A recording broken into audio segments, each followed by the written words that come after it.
আসসালামু আলাইকুম। আমার নতুন একটি ব্লগে সবাইকে ওয়েলকাম। আশা করছি সবাই ভালো আছো। সেই মজা করে ভাত খাচ্ছি। কাজ করতে করতে ক্লান্ত হয়ে গেছি। বর ভাত মাখায় ভাত খেয়ে দিচ্ছে, বরের মাখানো ভাত খাচ্ছি। বরের মাখানো ভাত খেতে খুব ভালো লাগে। বর যখন আমাকে খাইয়ে দেয় তখন আমি মনে হয় এই অমৃত খাচ্ছি। অনেকগুলো ভাত খাইতে পারি, কারণ আমি ভাত মাখানো নাহলে সে ভাত খাই না। অনেকে বলবে যে বুড়াবাসী ভীমরতি ধরছে, আসলে এটা না। আমার বরের হাতে মাখানো ভাত সত্যি অনেক মজা হয় আর অনেক ভালো লাগে খেতে। আর বর সোহাগী বউ হলে এইরকমই হয়। যাই হোক, বর ভাত মাখায় দিলে বরের ভাতে অন্যরকম একটা টেস্ট। এই ভাতটা অনেক তৃপ্তি সহকারে খাওয়া যায়, যার কারণে বরের কাছ থেকে আমি ভাত খাই। ভাল লাগে খাইতে। বর একবার দুইবার খাইয়ে দিলে আমার পেট ভরে যায়। তো এভাবে বারবার খাইয়ে দিচ্ছিল। অনেক কাজ করছি, শরীরটা ভালো না, অসুস্থ শরীর। তারপরে আজকে বাধ্য হয়ে আমাকে অনেকগুলো কাজ করতে হয়েছে। আর আমি কাজ করতে করতে একদম বিধ্বস্ত হয়ে গেছি। অনেক বেলা হয়ে গেছে, সকালে অল্প একটু খাবার খেয়েছি। তো যেহেতু অনেক বেলা হয়ে গেছে, তাই বড় খাইয়ে দিচ্ছে আর ভালোবেসে, আর আমিও মজা করে খাচ্ছি। আর একটু ভিডিও ফুটেজ নিচ্ছি আর দুষ্টামি করতেছি। আসলে আমার দুষ্টামিটা হচ্ছে সঙ্গে, বয়স হয়েছে কি হয়নি সেটা বড় কথা না। দুষ্টামি করতে আমার ভালো লাগে, দুষ্টামি করি। আর এইরকম দুশ্চিপনা যেন আমি আরও বেশি করতে পারি। যতদিন বেঁচে থাকি ততদিন সবাই আমার জন্য দোয়া করবে। তো কী কাজ করছি, কী কাজ করে এরকম বিধ্বস্ত হয়েছি, চলো তোমাদের সাথে আজকে শেয়ার করি। বর সকালবেলা ঘুম থেকে উঠে বাজার করতে গেছে। বাজার করতে গিয়ে গরুর মাংস পাইছে, অনেক সুন্দর মাংস পাইছে। মাংস নিয়ে চলে আসছে। তো সেই মাংসটা তো ফ্রিজে রেখে দিলে ফ্রিজে রাখা হবে। তো গরুর মাংস একদম সাদু সাদু গরুর মাংস, যেটা বাজার থেকে নিয়ে আসছে, একদম টাটকা মাংস, এত সুন্দর একটা মাংস। তো এইটা ফ্রিজে না রেখে রান্না করে খেলে মজা বেশি লাগবে। আর ফ্রিজের মাংস খাইতে মন চায় না, সেটা হোক মুরগির মাংস বা গরুর মাংস। যখন খাবো তখন নিয়ে এসে খাবো। আর মেহমান আসলে তো এখন সব কিছু তো হাতে নাগালে পাওয়া যায়, তো আমাকে কেন ফ্রিজে রেখে সেটা খেতে হবে? যার কারণে ফ্রিজে না রেখে একদম গরম গরম যেটা বাজার থেকে নিয়ে এসে গরু জবাই করবে, মাংস, টাটকা মাংস নিয়ে আসবো। মাছ প্রতিদিন যেটা উঠবে সেটা কিনে নিয়ে আসবো। এরকম করে খেতেই ভালো লাগে। একদম বাধ্য হয়ে খুব কম সময় আমি ফ্রিজে খাবার রাখি। আমার ফ্রিজের খাবার খেতে একদম ভালো লাগে না। এই মাংসটা রান্না করতে তো আমাকে মশলার প্রয়োজন হবে। আমার বাসায় সব মশলা শেষ হয়ে গেছে। আর আমার ব্লেন্ডারটা আমার সঙ্গে একটু দুষ্টামি করেছে। আমার ব্লেন্ডারটা এত শয়তানি হয়ে গেছে যে আমার ব্লেন্ডারটা যখন দেখে যে আমার খুব প্রয়োজন, তখন এই ব্লেন্ডারটা আর কানেকশন নেয় না। তো ব্লেন্ডারটা যেহেতু নষ্ট হয়ে গেছে, তাহলে আমাকে সবগুলো মশলা পাঠাতে করতে হবে। চিন্তা করে দেখো, আদা করতে হবে, রসুন করতে হবে, জিরা করতে হবে, তারপরে এলাচ করতে হবে, দারচিনি করতে হবে। এগুলো গরুর মাংস, এগুলো পিষে না দিলে একটু মজা লাগে না। তোমরা যারা গরুর মাংস এভাবে মাখায় রান্না করে খাও, তারা অবশ্যই ভেবে দেখো যে গরুর মাংস এভাবে হাতে মাখানো মশলা না দিলে একটু মজা লাগে না। তো মশলা থাকার মধ্যে দেখো, ওই যে ফ্রিজে দেখা যাচ্ছে ওইটুকু মশলা শুধু ছিল, আর বাকি সবগুলো মশলা আমাকে নতুন করে বানাতে হচ্ছে।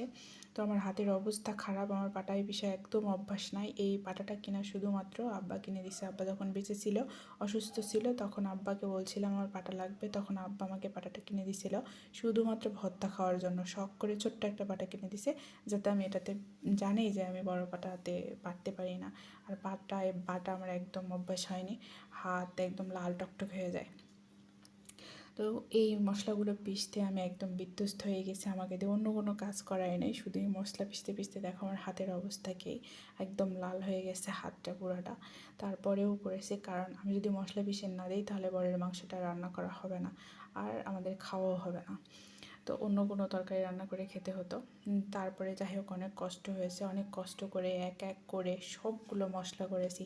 তারপর লাস্টে মনে হয়েছে, আচ্ছা আমি যে এতগুলো মশলা করতেছি, আমাকে তো মেন যে মশলা সেটাই করা হয়নি, আদাটাই করা হয়নি।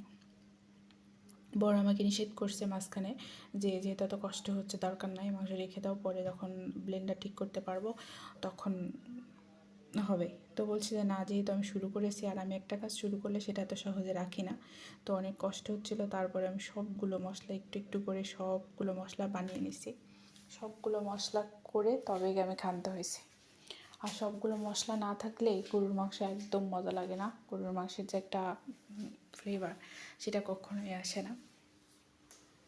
লাস্টে আমি একদম একদম শেষের দিকে আদা পিষে নিছি, কারণ আদা পিষার কথা মনে ছিল না। এদিকে পর মাংস ধুয়ে রাইস কুকারে বসাই দিবে, কারণ রাইস কুকারে হাতে মাখায় সবগুলো মশলা দিয়ে ম্যারিনেট করে তারপরে রাইস কুকারে বসাই দিবে। রাইস কুকার এই জন্য রান্না করব কারণ গ্যাসের যে অবস্থা, গ্যাস সিলিন্ডার পাওয়া যাচ্ছে না। আমি আজকে আমার গ্যাস শেষ না হওয়ার আগে প্রায় 1 সপ্তাহ হলে গ্যাসের জন্য বলতেছি। তো যে আমাদের বাসায় গ্যাস সাপ্লাই দেয় ও ভাইয়াটা বলছে যে আরও কয়দিন দেরি হবে, গ্যাস সিলিন্ডার আসতে আর কয়দিন দেরি হবে। তো আর অন্য কোথায় কী অবস্থা আছে জানি না, তবে এখানে টাকা দিয়েও এখন আর গ্যাস পাওয়া যাচ্ছে না, গ্যাস সিলিন্ডার দিতে যাচ্ছে না, এইরকম অবস্থা হয়ে গেছে। তো যেহেতু সময় নিছে, বলছে যে কয়েকদিন দেরি হবে, আমি অপেক্ষা করছি। আর দেখো এদিকে বর সব মশলা টশলা দিয়ে কি সুন্দর করে মাংসটা, কি সুন্দর এখন কালার আসছে, সবগুলা দিয়ে এখন এটা হাতে মাখায়, মানে আমার থেকে অনেক বেশি মজা করে সব কিছু রান্না করে, সব খাবার রান্না করে। আমি এত ভালো রান্না করতে পারি না বরের মতো, বর যতটা ভালো করে রান্না করে। বরের প্রত্যেকটা রান্নাই এত বেশি টেস্টি হয় যে বরের রান্না করা খাবার খেলে প্রেমে পড়ে যেতে হবে আবার নতুন করে। তো যেহেতু বর রান্না পারে অনেক সুন্দর, এই জন্য চেষ্টা করি সব কিছু গুছাই দিলে সুন্দর করে এভাবে করতে পারে, গুছাই নিয়েও করতে পারে। এবার ছেলে মানুষ অনেক কষ্ট হয়ে যায়, সারাদিন পরিশ্রম করে কাজকর্ম শেষ করে এসে আবার বাসায় সব কিছু গুছায় রান্না করা আসলে হয়ে ওঠে না।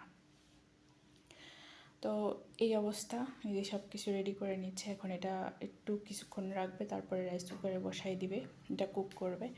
আর গরুর মাংস রান্না করে কেমনে কীভাবে করে আমি দেখি, তারপরেও আমি এরকম করে করতে পারি না। এই যে মাংসটা মশলা দিয়ে করতেছে, এখানে শুধু হাতটা ধুতে একটু সামান্য একটু পানি ইউজ করবে, এটা দিয়ে এই মাংসটা রান্না হয়ে যাবে।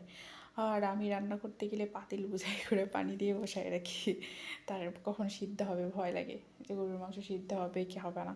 আর অথচ বড় রান্না করে এই যে শেষ, এইভাবেই শুধু একটু হাত ধুয়ে যে পানিটা দিছে এটুকুই শেষ। আর এই যে পেঁয়াজগুলো উপরে দিয়ে দেবে যাতে টক না হয়, একটা সুন্দর ফ্লেভার। এখানে দেখো ভাপ উঠতেছে, গরুর মাংস রান্না করা হয়ে গেছে, কি সুন্দর একটা কালার চলে এসছে, ও একটা কালার চলে এসছে।